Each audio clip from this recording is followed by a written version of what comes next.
नमस्कार दोस्तों, आज मैं सूचना लेके आया हूँ सामाजिक न्याय और अधिकारिता विभाग जो जिसको भी वृद्धा पेंशन मिलती है, ठीक है, उसके लिए एक बुरी खबर है।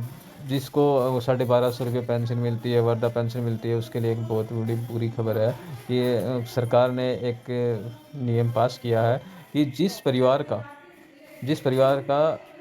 24,000 से ज़्यादा अगर बिजली का बिल आता है, ठीक है? तो उस परिवार का जो पेमेंट है वो रोका गया है, ठीक है? उसको ये साबित करना पड़ेगा कि मेरे परिवार की आय 48,000 से कम है, तो ही उसका पेमेंट रिलीज़ किया जाएगा। अभी कल परसों पहले जुलाई और अगस्त की वृद्धा पेंशन आ चुकी है राजस्थान की, लेकिन उन परिवारों का पेमेंट रोक लिया गया है जिन परिवारों की वार्षिक आय 48,000 से ज़्यादा है। उन्होंने 48,000 वार्षिक आय से ज़्यादा है जिसकी भी है वो इसके लिए योग्य नहीं है, और उसी को ये पेंशन मिलती है जिसकी 48,000 से कम है।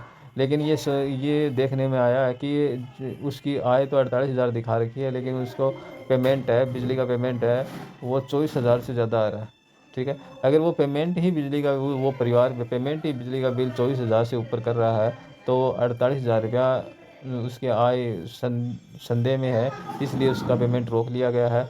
अगर पेमेंट चालू करवाना है तो उसको विद प्रूफ के साथ और आपको ऑफिस में संपर्क करना पड़ेगा और आपको साबित करना पड़ेगा कि मेरे परिवार की आय वास्तव में ही इतनी कम है और मेरी पेंशन चालू की जाए, ठीक है? ये एक लेटर है सामाजिक न्याय अधिकारिता विभाग द्वारा जारी किया गया है, जिला कलेक्टर को जारी किया गया है। इसमें लिखा गया है कि वार्षिक बिल की राशि जो 48,000 या उससे अधिक भुगतान करने वाले पेंशन की संगन जांच कर अपात्र आधारित पेंशन निरस्तीकरण के संबंध में कि जिसकी 24,000 से ज़्यादा बिल आया है और उस परिवार में अगर पेंशन मिलती है, अगर उनका जांच करें उन पेंशनरों का, अगर वह अपात्र पाए जाते हैं तो उसकी पेंशन कैंसिल की जाए।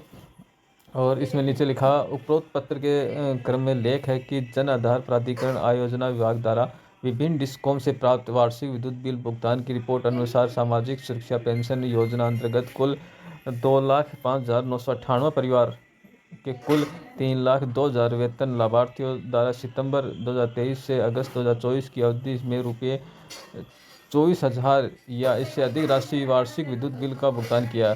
ये आपने पिछले साल 23 से लेकर 24 के बीच में जो 24,000 से ज़्यादा सालाना बिल पे किया है, तो उन परिवारों का उसमें ये भी दे रखा कि कितने पेंशन सत्यापन है और कुल परिवार कितने हैं, तो उनका पेमेंट रोक लिया गया। अधिक राशि वार्षिक विद्युत बिल का भुगतान किया गया है। उक्त चिन्हित पेंशनर है द्वारा पेंशन आवेदन या वार्षिक सत्यापन के समय वार्षिक आय सीमा रुपये 48,000 की घोषणा संध्या प्रतीत होती है। ये वार्षिक सत्यापन करवाते हैं हमें नवंबर में हर साल, तो उसमें एक कॉलम आता है, उसमें वार्षिक ऐसे समस्त पेंशन लाभार्थियों का भुगतान अस्थायी रूप से रोका गया है।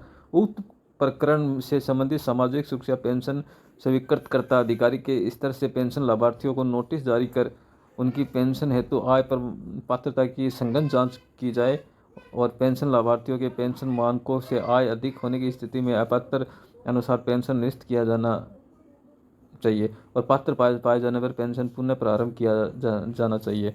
ये जिला कलेक्टर को लेटर लिखा है, सभी जिला कलेक्टर को उनको बोला गया है कि जिसका बिजली का बिल 24,000 से ऊपर आया है, उन परिवारों को जो पेंशन मिलती है उनके परिवारों को सभी की जांच किया जाए और जिसकी आय 48,000 से कम है उसकी तो चालू रखी जाए और जिसकी 48,000 से ज़्यादा है उसको बंद किया जाए।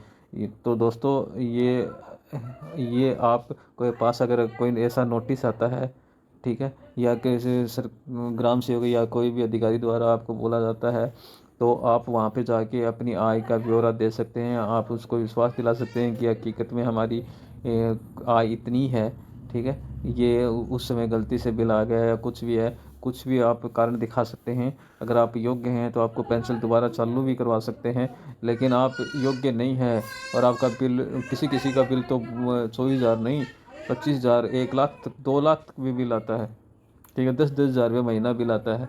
एसी लगा रखी है घर में और लगा रखी है और वृद्धा पेंशन भी ले रहे हैं, तो ये योजना उनके लिए नहीं है। तो आपको सूचना कैसी लगी दोस्तों आप चैनल को सब्सक्राइब ज़रूर करना, अपने दोस्तों के साथ शेयर करना। और मैं आपको बता दूंगा कि आपकी जुलाई और अगस्त महीने की पेंशन आ चुकी है, आप अपने पेंशन निकलवा सकते हैं। और भी अगर कोई सूचना होगी तो मैं आपको ज़रूर शेयर करूँगा। थैंक यू, धन्यवाद।